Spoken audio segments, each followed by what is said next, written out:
All right, so this is going to be a short video on main bearing assembly and inspection. First off, we just have to talk about what this is. This is a little steel shell basically with some softer metal that's plated to part of it that acts as a bearing. And how this works is it gets held in by the main cap right here. So it looks like that once the main cap's on. And this is where your crankshaft journals ride. And when you think about an engine, you need to think about how it works with oil pressure. So the oil pressure actually sort of floats the crankshaft in between. It's almost not touching anything. When you have, 50, 60 pounds of oil pressure pumped around this whole bearing, it sort of encapsulates your journal, which let's take a look at that so you guys understand what we're talking about. This is the crankshaft. This is what a journal surface looks like right there. And this fits right tightly. This kind of doesn't fit as tightly when it's outside of the crank, but that doesn't fit very well at all. It's kind of strange. We'll check that out later. Anyway, that's suspended in there. So how do these go in? Let me rephrase that. It's suspended in oil. So you have a precision machine surface that it fits into, and these crush down. They don't crush in the way that a crush sleeve crushes, but they tighten as you tighten them.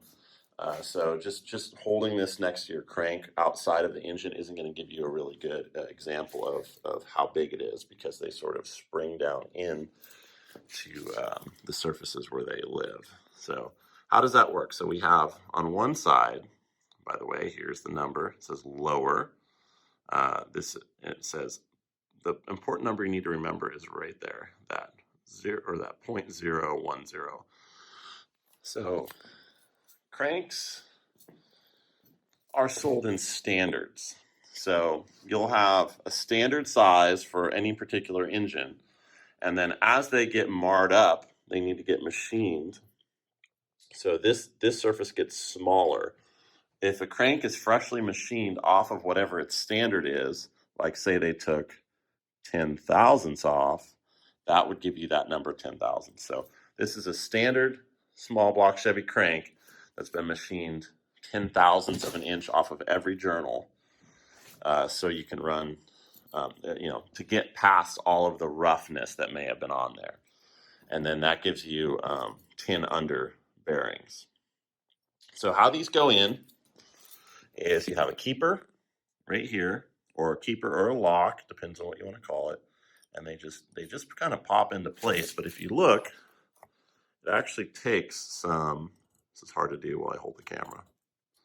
That actually took a little bit to get it to pop in there. It's a little harder than you think, and so that's installed enough to go together now. Now, if I take this same one, even better if I figured out where it goes. This is number 4. So this one is going to go to here. It should feel like it's relatively tight, and it is. I can feel it cupping it on there. Now that's not any real scientific way of doing anything. All right, so once you've installed all your lower bearings or your upper bearings, this is a rear main seal right here. It has assembly lube on it. I have assembly lube on all of these bearing halves right here. You're gonna just go ahead and give it just a little bit. You don't need to put too much assembly lube on. A lot of guys go really hardcore with assembly lube. I really like the red sticky stuff, but I don't know if I have any, so I'm just using this black Molly, which works pretty good too. All right, so now we're ready to install the crank. Now the crank is been cleaned and polished. It's not perfectly polished, but this is a budget build, so I'll show you what those surfaces look like. People will be like, oh my God, look at that little mark. Oh, well, it's a budget build. Okay, so installing a crank is kind of about not dropping it. It's a big, heavy 60-pound piece of iron that you have to place in fragile bearings And so the biggest mistake you could make is just sort of slamming it in there. So it's pretty difficult. You have to hold each end of it, and you have to set it down as soft as possible and accurately. So here goes. Doesn't want it. There we go. And then that should spin relatively freely. It's a good idea just to spin it a couple times, make sure everything's working, nothing's hitting. This crank has never been in this particular block, so this is the time to find out if something's been done to this crank that'll make it not fit in this block.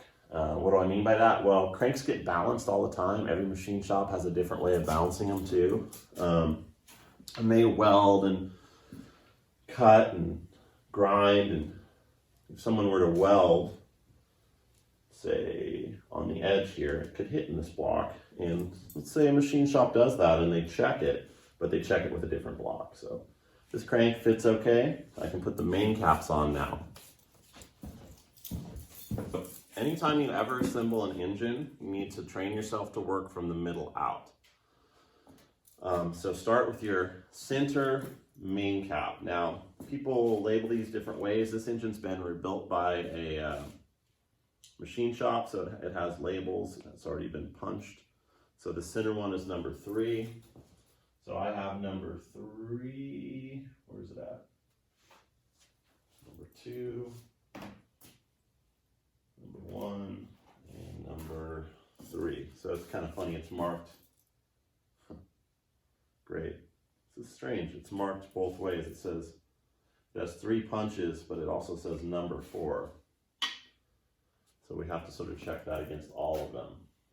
So this one has 2 punches, and it says number 2, so that one's definitely going to go here. Now there's an arrow on the main cap that's supposed to point towards the front of the engine.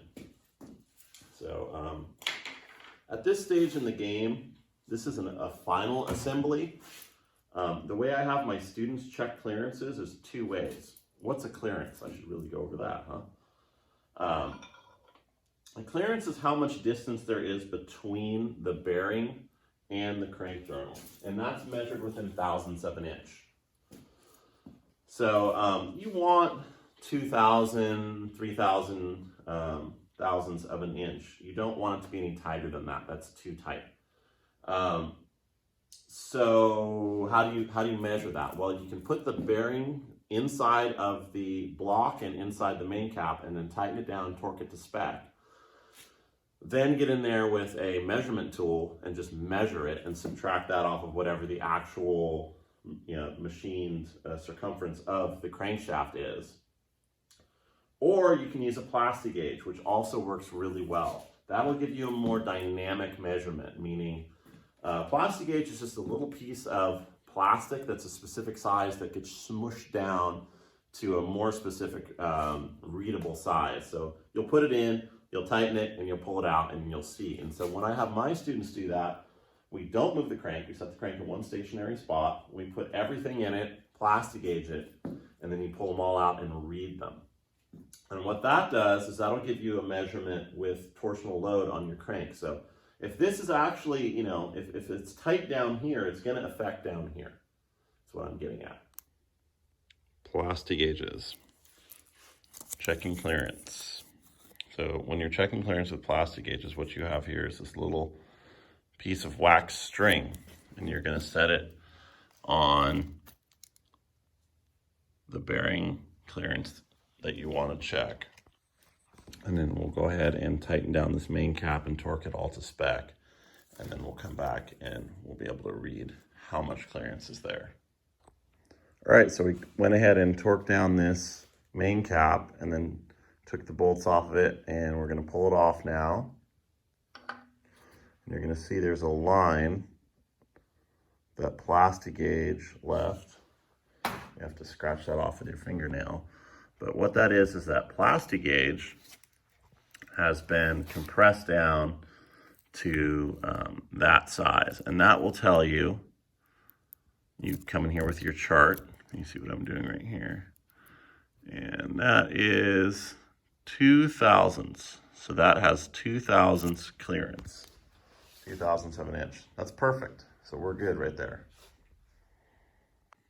I could make a whole nother video on what you have to do when they don't come out right, when they're too tight. You have to take each shell out and very gently sand with emery cloth the back side of it and keep rechecking it until it works. It's really, really hard, or not so hard, it's time consuming. What I was getting at is this is a final assembly. I've checked all those tolerances before on this motor. So we don't have to actually do that.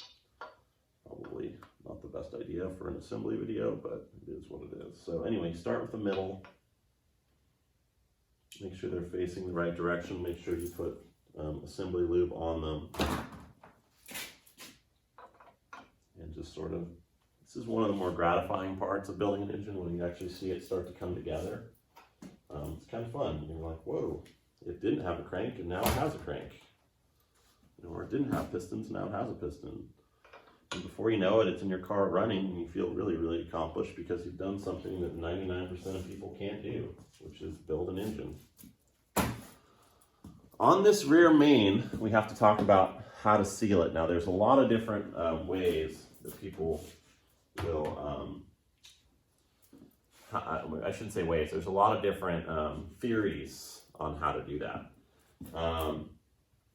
Silicone, I've done that before, it works.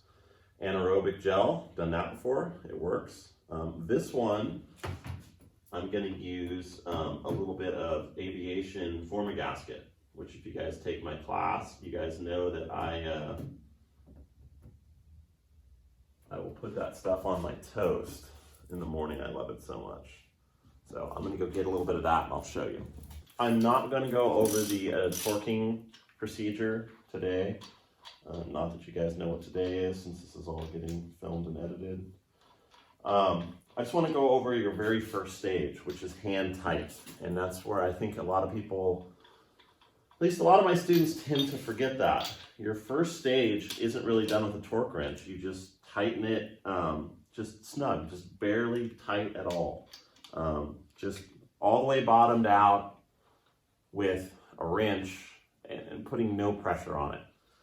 I guess it takes a little bit of discipline not to want to actually tighten it, but that's what everything needs to be tightened in sequence. So what I'm doing now is I'm just sort of snugging them all down. I mean, I'm not going any tighter than hand tight, even though I'm using this wrench. The only reason I'm using this ratcheting wrench is to overcome the resistance of the threads themselves.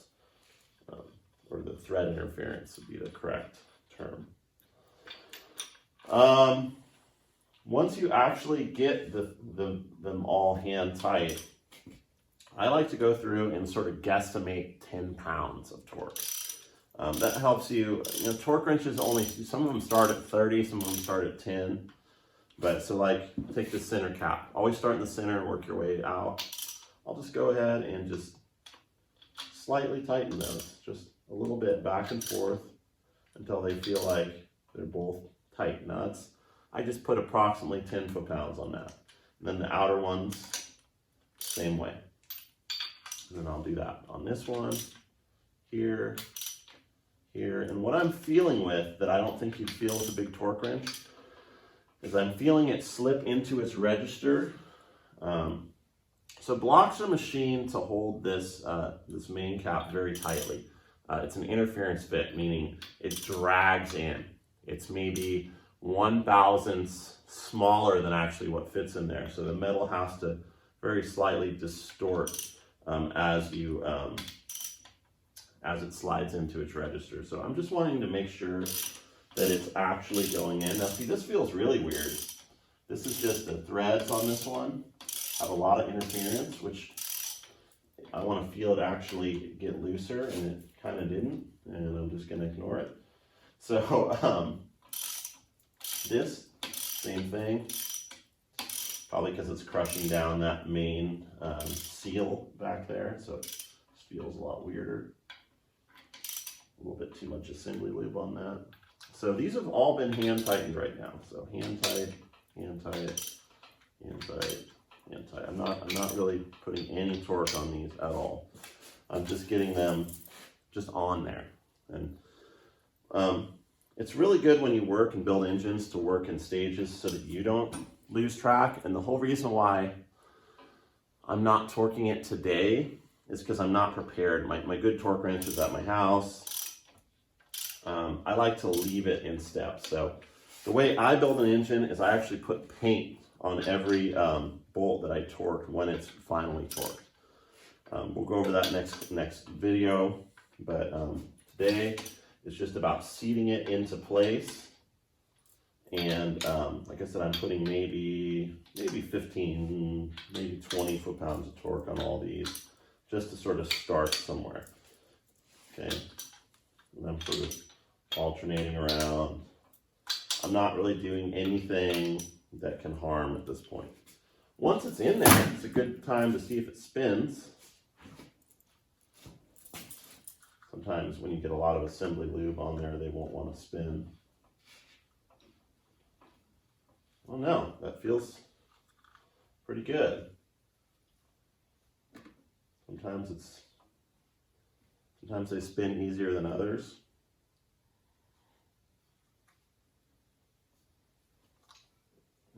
Check your thrust, but I'll teach you guys the right way of doing that. But sometimes you put this all in and you'll notice the crank's like really wobbling. Just that you get a bad main bearing in the back. This feels pretty tight to me, so should be good.